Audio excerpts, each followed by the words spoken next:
I guess we can start with the intros and see how Yeah. it goes. So welcome to our presentation. It's nice to have somebody here to talk to. So as we kind of go through the presentation, feel free to ask questions in the chat box. Rory's going to be watching it for us. So if anything comes up, he'll let us know so that we can hopefully answer them on the spot. We have a lot of information to present in the 50 minutes. Lucky we talk fast, but if you need us to slow down or repeat anything, please let us know that as well. So I'm Melissa, and with me is Katie, and Hi. we'll talk a little bit about who we are and what we're presenting on today. But essentially, we're going to be going through a toolkit that we've created that addresses the intersection between brain injury and the criminal justice system. Clearly, Katie and I, although we were the project leads, didn't do this in isolation. So that's just our quick thank you to everybody who contributed to our project. So just some background information. Again, I'm Melissa. I'm the executive director at the Brain Injury Society of Toronto. I'm a social worker, and I've been doing work in the brain injury field for many years, both in the public, private, and nonprofit sector. And I'll let Katie introduce herself. Hi, my name is Katie Manikas, and I worked as a project consultant. I've also been in the brain injury services for far too many years. Melissa and I have known each other for almost 20 years now, I think. So I consulted and assisted in the development of this project. So the aims of today's presentation is that we're going to talk just really briefly about BIST and the work we do. We're going to talk about brain injury, you know what it is, why it's a concern because it's an invisible disability, and why that can be extra complicated for the folks we support. We're going to talk about vulnerable populations that have a high incidence of brain injury. We're going to provide some practical strategies for support and communication, but really the focus of the presentation is going to be the abijustice.org website toolkit, which is a free toolkit that anybody can use around the globe, and how to best utilize the resources that are there. So just super quickly about BIST, where I work and Katie consults with. We're a nonprofit organization in Toronto. We support clients with ABI. We do education, advocacy, awareness, and program support. And you can visit us at bist.ca. So we just wanted to show a quick video. When you go to our abijustice.org website, there's a series of videos from all the folks who contributed to the project. But we wanted to start this presentation with introducing you to two of the members we support at BIST who really served as the inspiration for getting this project off the ground. So Katie, if you want to stop sharing, and I will share this video.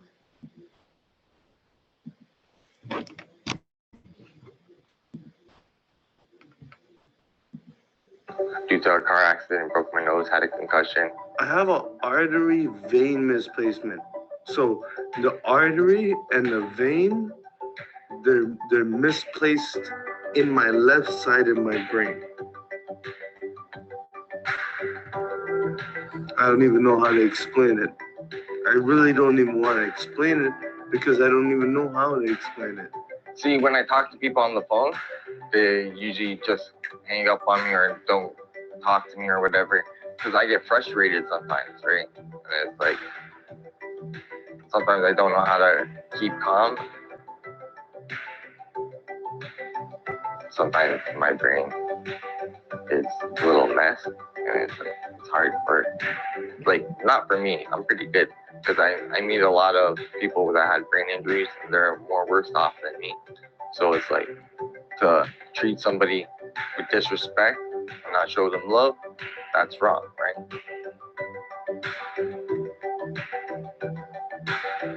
I'm known to run from police. I'm a good runner. Well, when I see a police officer, usually I'm cool. I'm not a negative guy, right? So I'm always cool at first, right? Just try not to tick me off, right? Okay, so I got caught, right? So I got caught, and there you go. Yeah, did we win? No, I don't remember that because I have seizures and stuff like that, and that's why. it is much easier when I have a support worker helping me with my cases and stuff like that, because if I didn't have them, then it'd be really hard to explain what my problems are. And I don't know how it feels like for you to go to the course with me, because I can't remember anything. That's the only problem. I know Laura did everything she can, but it's just, the problem is I cannot remember anything.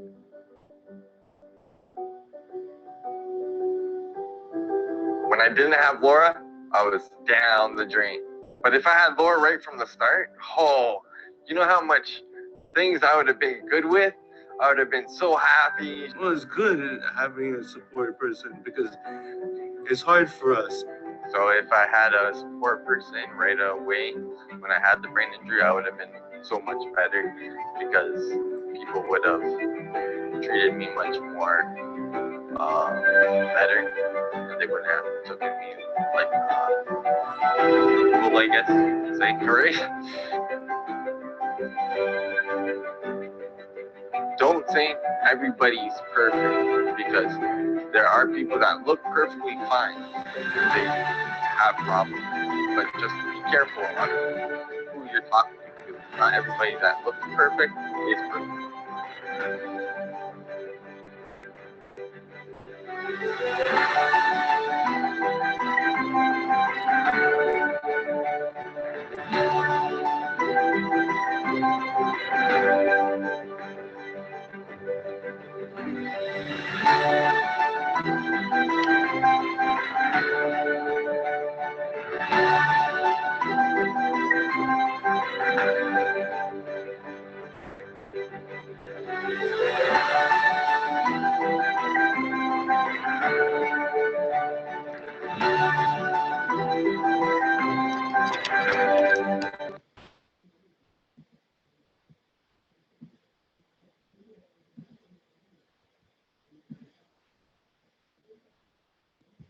So that was one of the videos that you can find on our website, theabijustice.org. And the reason we like to start off with that video is really highlights A, why we did the project, and B, you know, if you really watch and listen to what our members are saying, you can really see how they can really get in trouble with the justice system.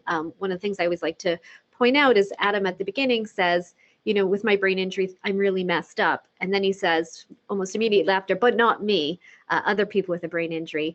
So it's communication issues like that that can often make people involved in the justice system think that they're lying, or that they're misrepresenting the truth, when really it's a significant memory impairment.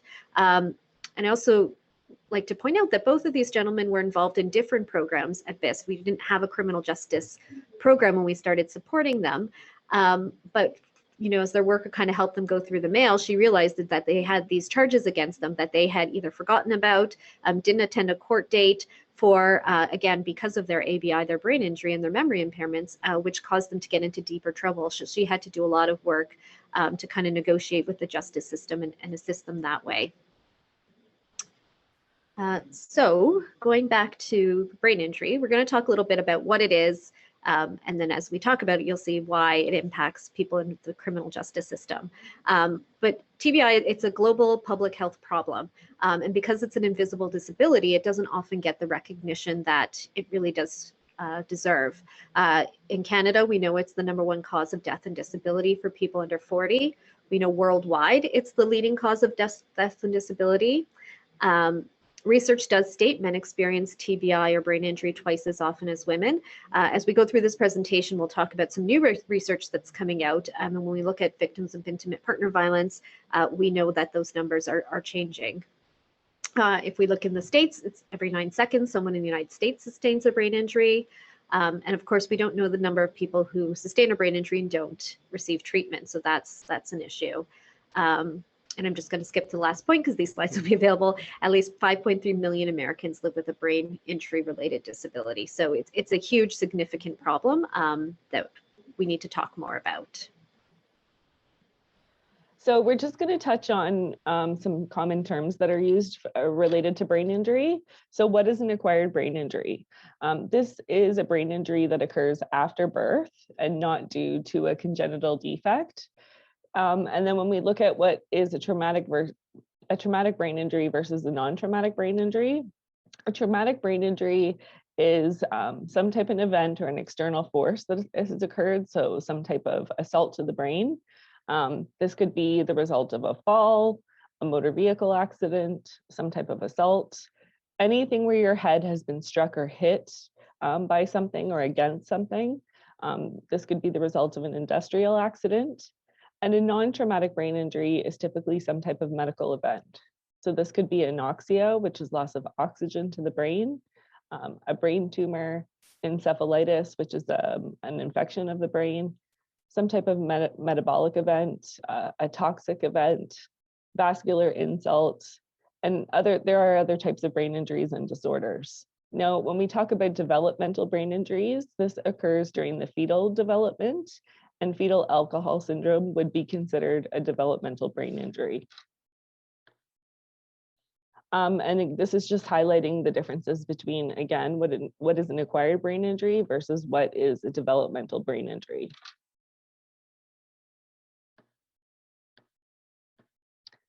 So when we think about our brain and the complexities that are involved after a brain injury, there's so many different functions that our brain provides, and all of these functions of the brain also interact with each other. So if somebody has had a significant injury, it can impact many different areas of our brain. It can affect their executive functioning, which is their ability to plan, to organize, all of the really important functions of our daily life. It can, it can impact our communication, ability to understand communication, so both speaking and written communication.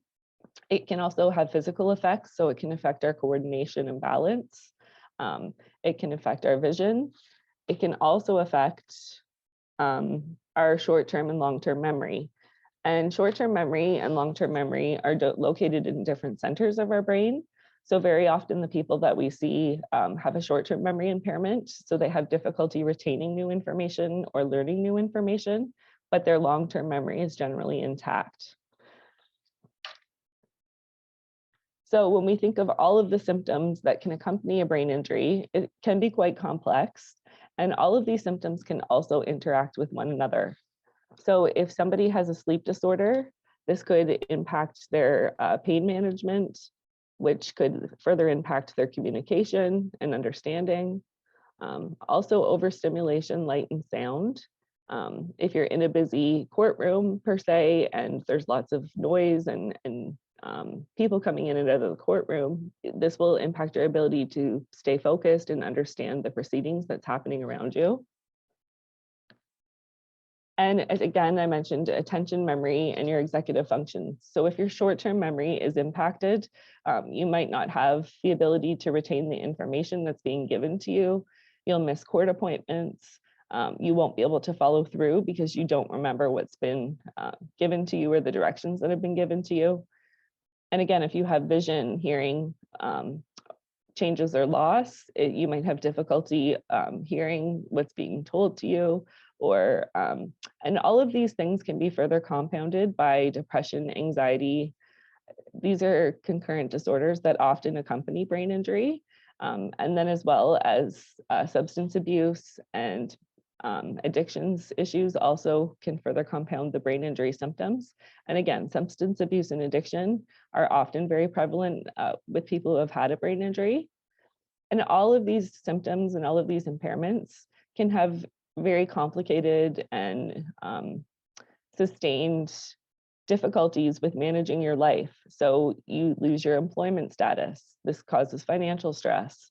So it's very complicated. And I think the thing to remember with a brain injury is because it's invisible, we might not know that the person has an injury, and we might not know how the symptoms are affecting them if they haven't received a diagnosis. In social services, the people that we often see are coming to us without a concrete diagnosis of brain injury. They know they have these symptoms that affect them, but they don't understand necessarily even where it came from. They might have had repeated assaults, or injuries throughout their lifespan that they didn't seek medical attention for. So screening for brain injury is incredibly important because it is invisible and the individual might not be aware of how the symptoms impact them.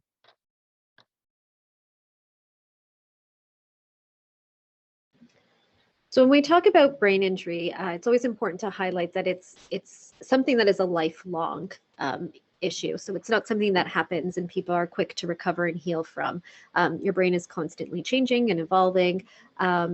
And we know that there's ongoing neurological consequences from a brain injury. It does meet the World Health Organization criteria for chronic disease. So when we look at things like insurance, healthcare, et cetera, this needs to be taken into account so that the people who are being serviced are serviced for lifelong and not for a short period of time, which unfortunately is what we often see.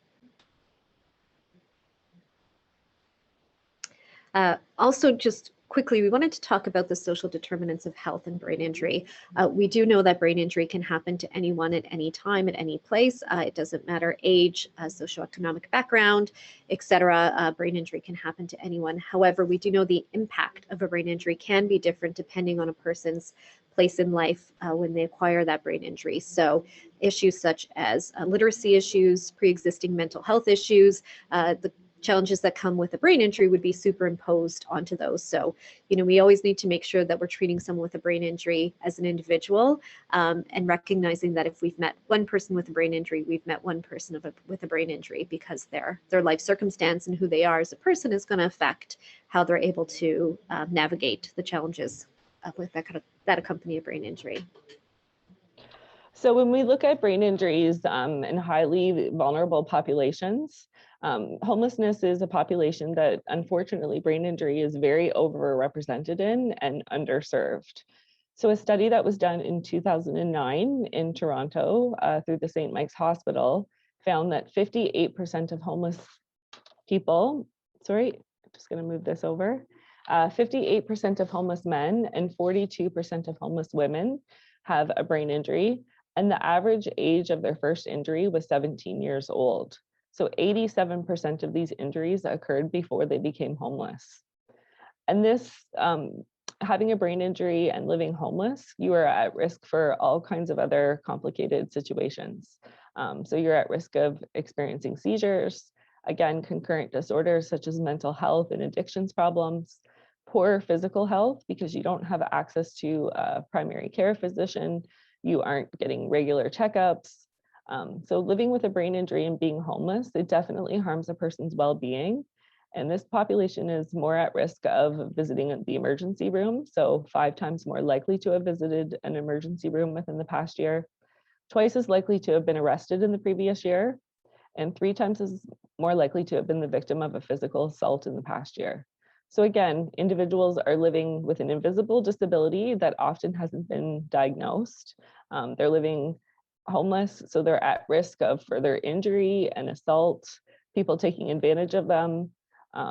There's a whole host of complications that can surround this. And unfortunately, this population in Canada, the homelessness population who have a brain injury, is very underserved. So it's really important that we highlight how prevalent brain injury is in homeless populations, because they need support to fit the symptoms that they are experiencing.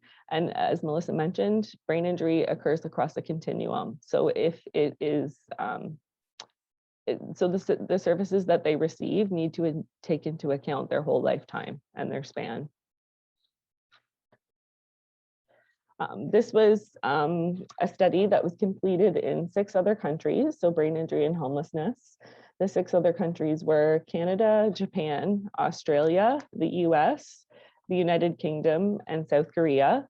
And it's really important to highlight that all countries found similar findings, that there is a high prevalence of brain injury within homeless populations. And again, this ties into the criminal justice, because if you are living homeless with a brain injury, you are more at risk of becoming involved with police. You are more at risk of entering the criminal justice system, and you're more likely to be in a position to reoffend and keep in that cycle within the criminal justice system. So I'm not going to spend too much time on this, but I do want to highlight that the work we do at BIST tries to address the most marginalized in our community.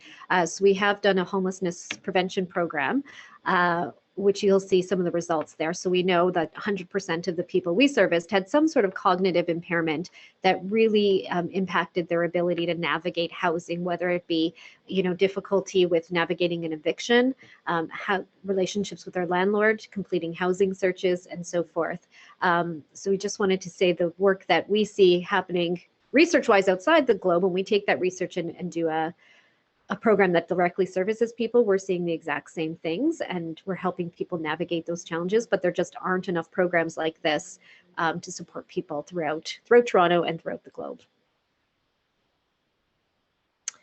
And one of the other things we do at BIST is we work with victims of intimate partner violence. Again, just being cognizant of the fact that we know there's a high rate of brain injury amongst victims of intimate partner violence because of repeated hits to the heads, an anoxic injury if they're being strangled. We know that it affects, domestic situations as well as victims, people who are in the sex trade. There's a really great toolkit that we won't go into today. It's not our toolkit, but we're big fans of it. It's the abitoolkit.ca. So if you take that, put it in your back pocket and have a look at it at some point, it's a really good collection of resources, strategies, and information about the intersection of brain injury and intimate partner violence. Melissa, and I also just wanted to highlight too that since the onset of the pandemic, there has been an increase of domestic partner violence and intimate partner violence across the globe, really. I was speaking with somebody in victim services recently who told me that their reported rate of strangulations is highly increased for this year. So I think that we're going to find potentially more and more brain injury that is occurring related to the pandemic and all of the struggles that people are facing right now.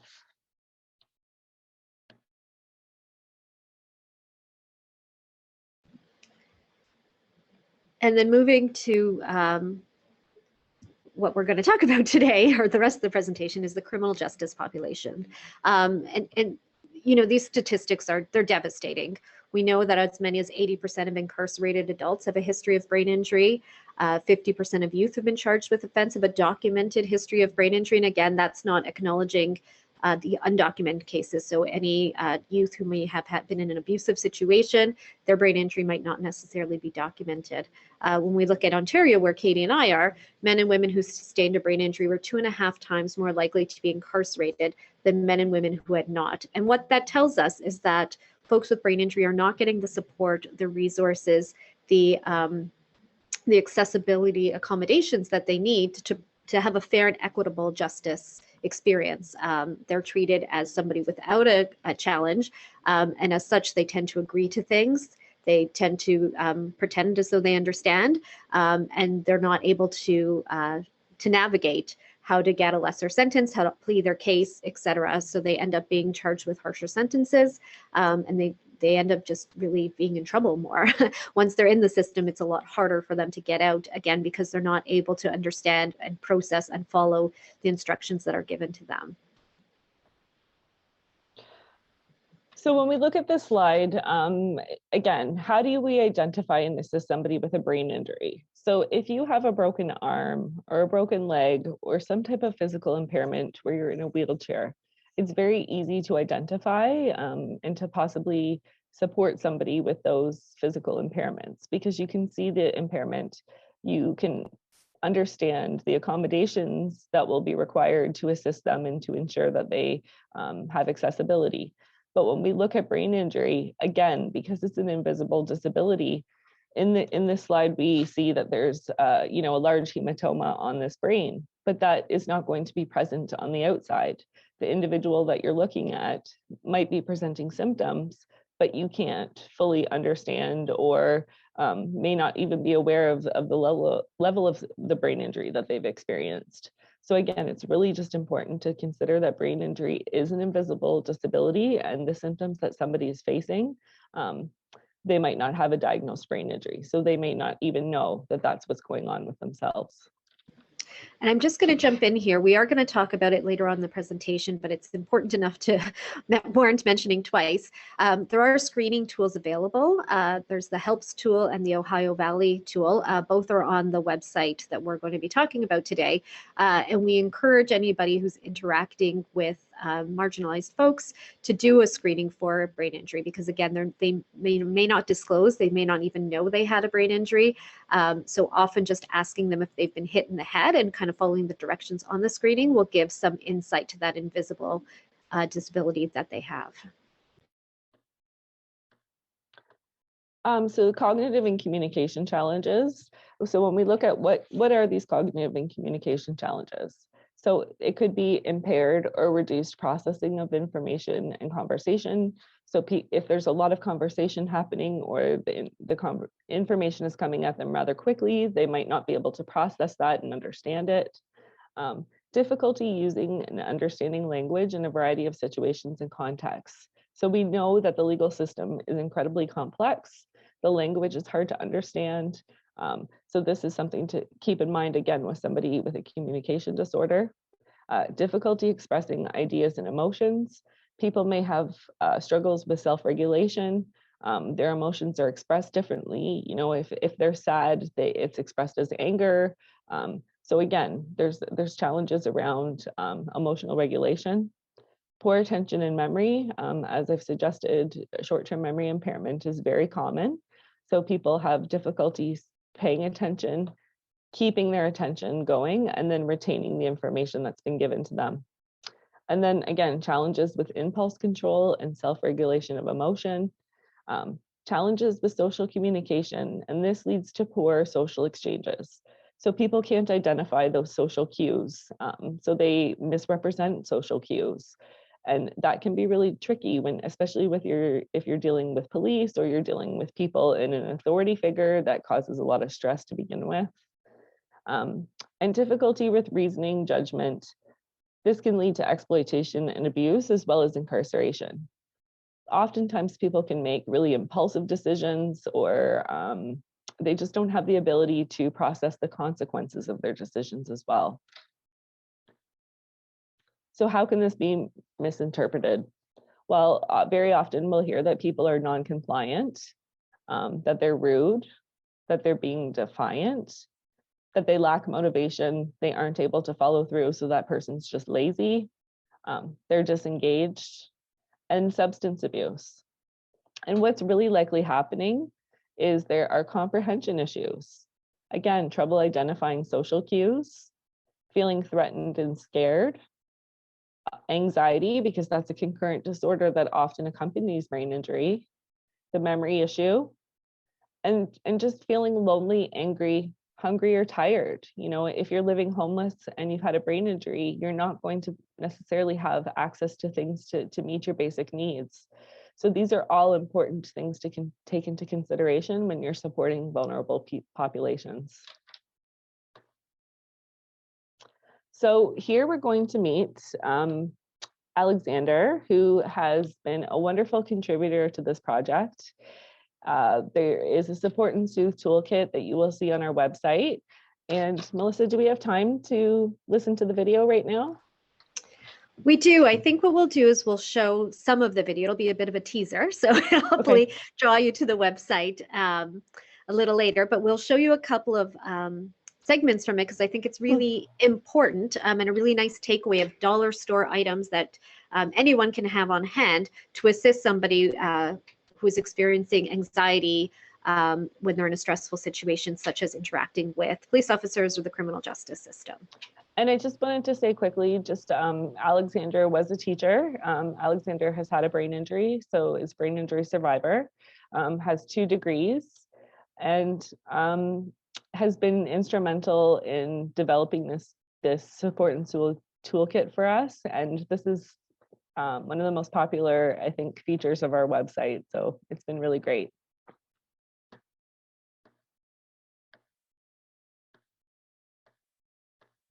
So I'm just going to skip through this quickly so we can get to the video. Actually, I guess I can stop sharing. Yep, So after his brain injury, Alex certainly struggled with, like Katie mentioned, anxiety, depression, suicidal thoughts, and being the amazing person that he is, he came up with different strategies to help soothe himself when he was in these situations. And part of his contribution, and he was a huge contributor to this project, was sharing those strategies with us so that we can present them to others. So again, this is on the website. You can watch it at your leisure, but I'll show a clip of it right now so you can see some of his amazing work.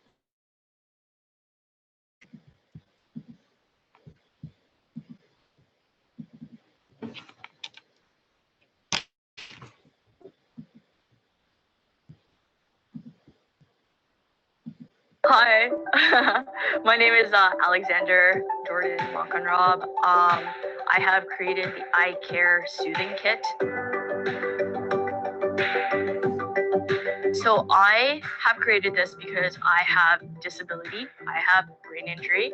So I use these tools on a daily basis to help me just focus my attention in a situation when I feel I'm not under control, or if I feel stressed or overwhelmed. Some examples of stressful situations could be at court, going to an interview or meeting, or socializing with people.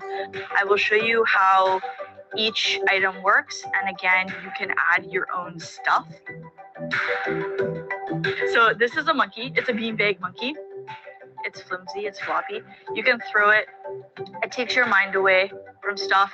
I like to do this with it just because it kind of gives me circulation in my arms and my heart and my head.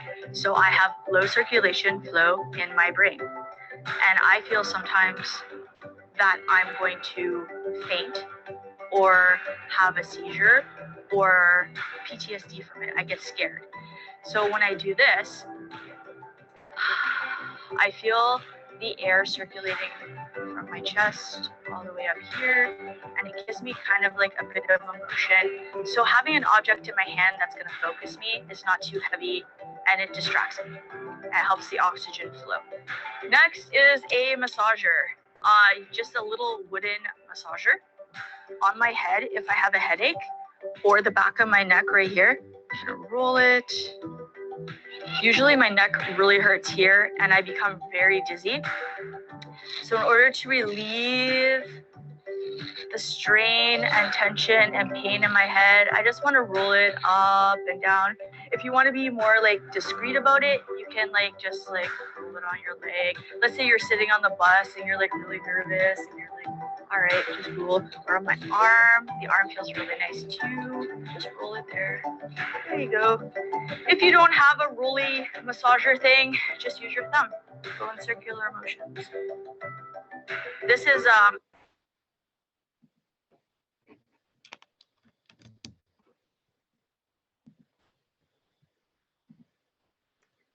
I hate cutting off Alex, but I do want to get to kind of the main point of the presentation. But I do hope that you will look at the video at another time because it is pretty great resources and tools in there.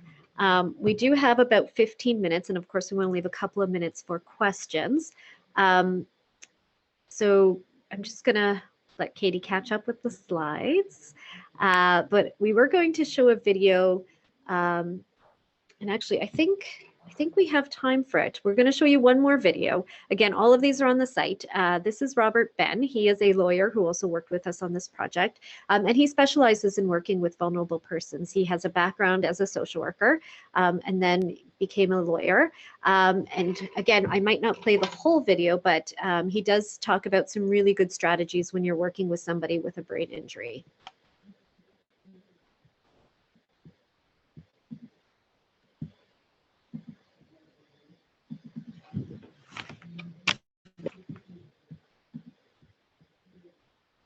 Are a number of simple common sense accommodations that lawyers can employ with clients who have a diminished mental capacity.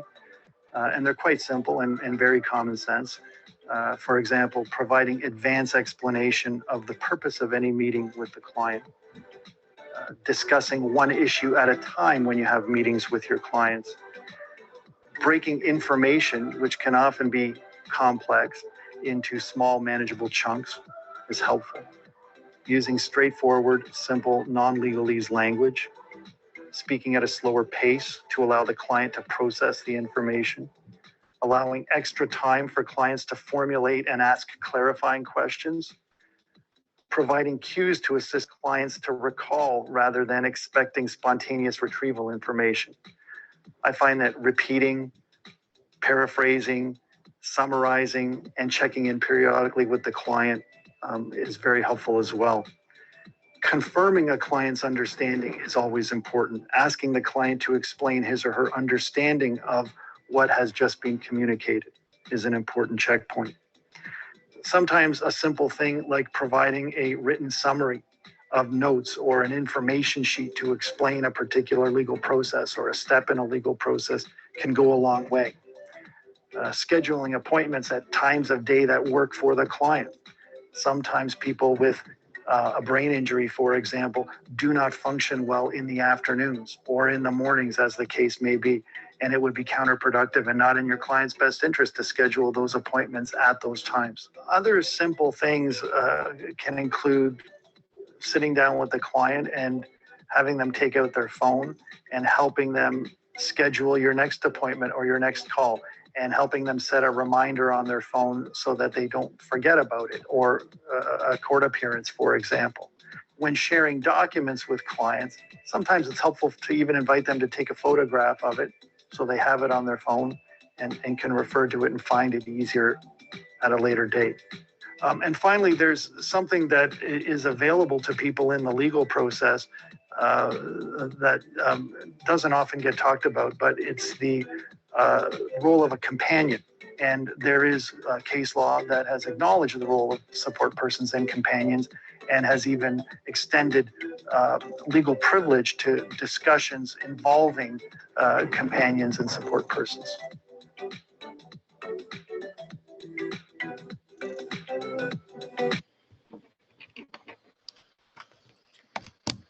So again, I'm just going to stop Robert there, just so we can get back to the toolkit that we wanted to share, which I'm going to do right now. So Katie and I will each take 5 minutes to go over different sections of the toolkit. So I'm going to start. So once I do this, I can't actually see the people on Zoom. So Katie, you'll just have to let me know if this isn't working. Okay. Yes, we can see it. Perfect. Okay, so abijustice.org, it's our free toolkit that anybody can use. And you'll see our friend Alex here again. So Alex has a video presentation on how to navigate this site, because we do appreciate there's a ton of content on here. We want to make sure people can access it.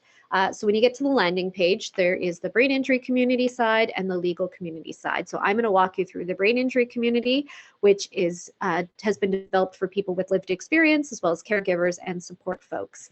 The site is accessible, so we have this person here, and so you're able to increase text, etc. And then once you get into the site, you can actually change the language. So our site is available in 22 different languages.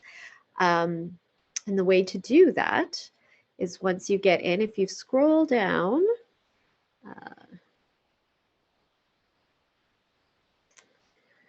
you can use this and change it to any of these other languages. So hopefully it's able to reach many people from many different backgrounds.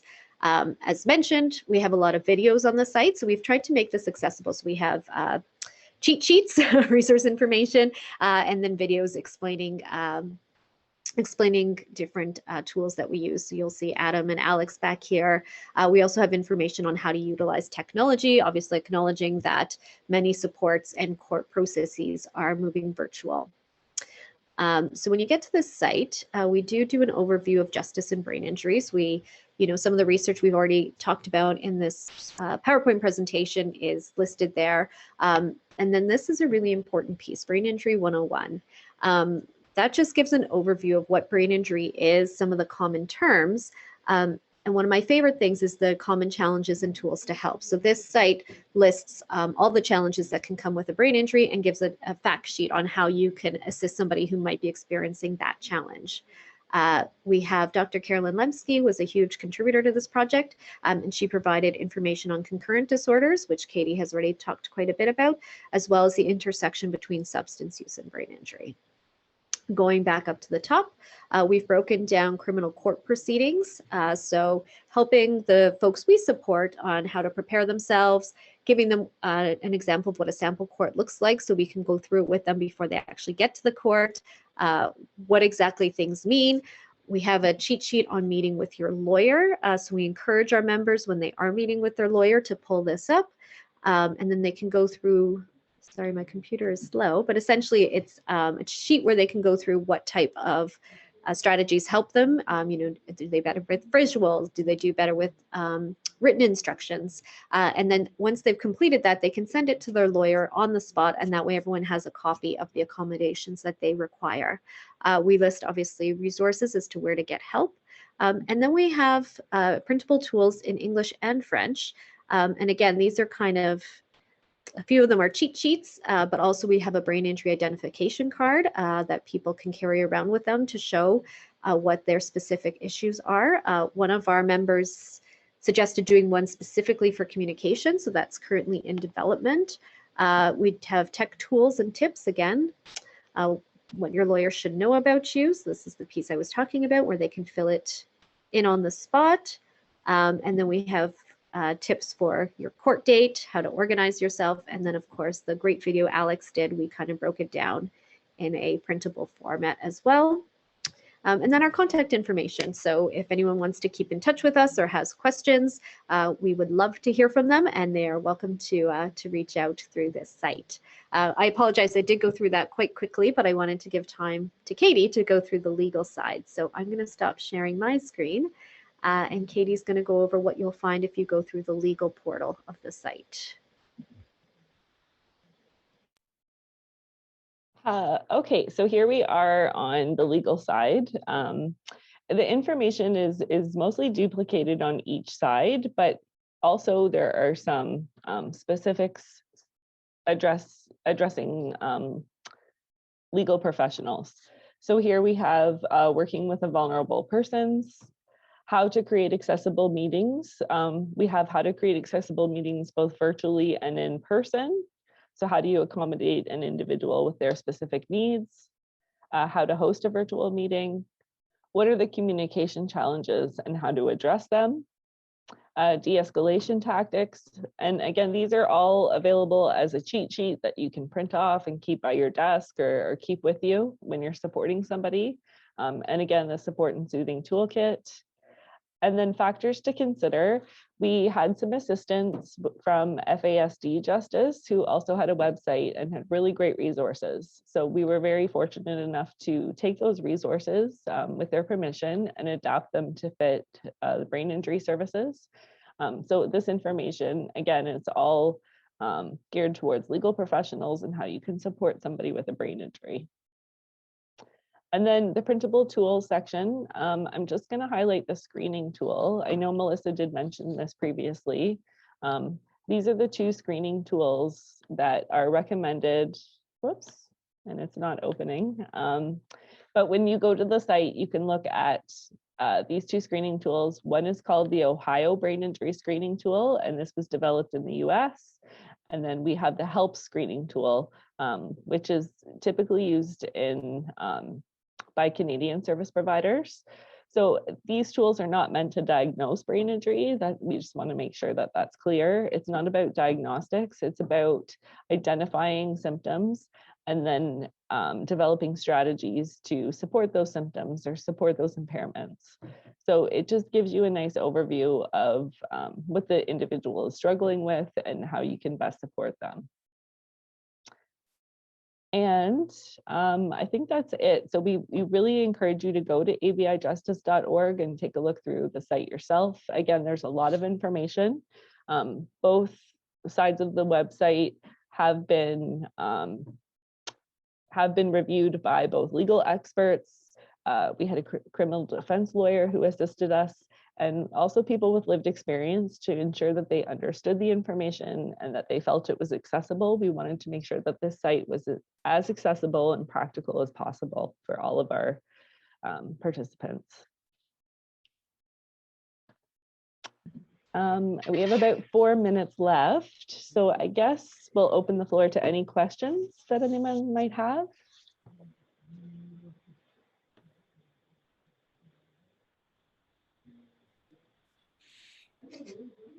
There's no questions in the chat so far. I'll give everybody another minute. Okay. Well, thank you for attending this presentation. Again, I know it's Friday. It's gloomy where we are. I hear it's gloomy where Rory is in Philadelphia. So I hope it's a little sunnier where you are. But I know it's not easy to attend a webinar at 9 a.m. on a Friday morning. So thank you for coming out and listening to Katie and I speak. And I really hope you find benefit in this toolkit. Katie and I have spent the better part of a year putting it together, tracking down the experts in the field to help us compile the information. So we hope you can find some use for it. Thank you so much. Well, thank you, the person in the chat. We had fun making it, but it was also, Katie and I never know where to stop. So there's probably more information on there than needed, but we figure the more is better. And I think when we first started this project, we didn't realize the magnitude and the scope that we were getting ourselves involved in, but it was definitely a learning experience for both of us. And we've been so fortunate to have lots of brilliant minds assist us with this. So it's been a really great project, and we're really proud of the work that happened because of it.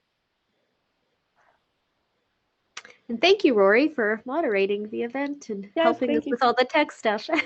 Thank you so much. Yeah, no problem. Thank you.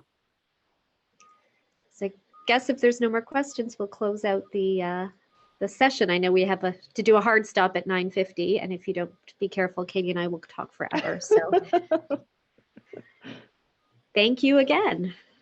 Yes, thank you so much for joining us today. We appreciate it, and we hope that ABI Justice will continue on and that you'll find lots of use with it.